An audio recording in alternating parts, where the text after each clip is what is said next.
We arrived in the afternoon. Once we stepped outside the airport, the wave of heat hit my face. It was hot, humid, and hundreds of brown faces gazed at my group and I as we were looking for our driver. They were short and tall, skinny and fat, young and old. Something inside me knew what they were feeling. Why are these Americans here? We boarded the bus, and my journey to El Salvador was about to start.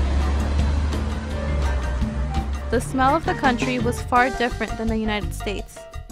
I felt free, alive, and filled with energy.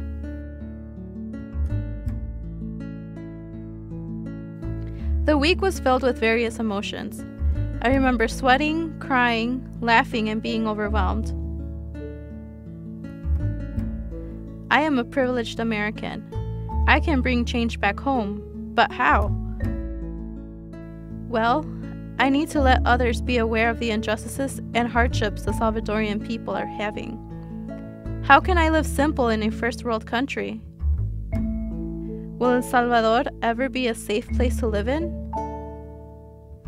Many questions filled my mind, and I couldn't change the situation. While I was there, I felt helpless.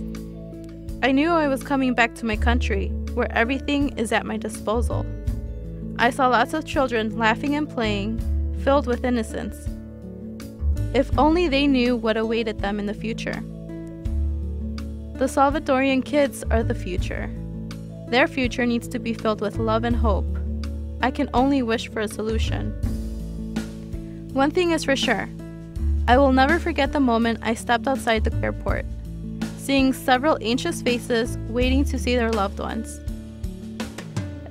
As I think back, the sight of me living in El Salvador for 10 days is still unreal. I stepped and walked on similar grounds as Oscar Romero.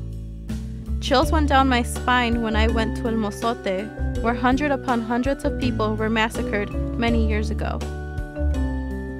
The struggles and challenges the Salvadorian people have is still present today, but they keep smiling. Their smile across their face is what gives me hope. I left a little piece of my heart in El Salvador. One day I will return and see a new country. The spirit of the Salvadorian people will never die.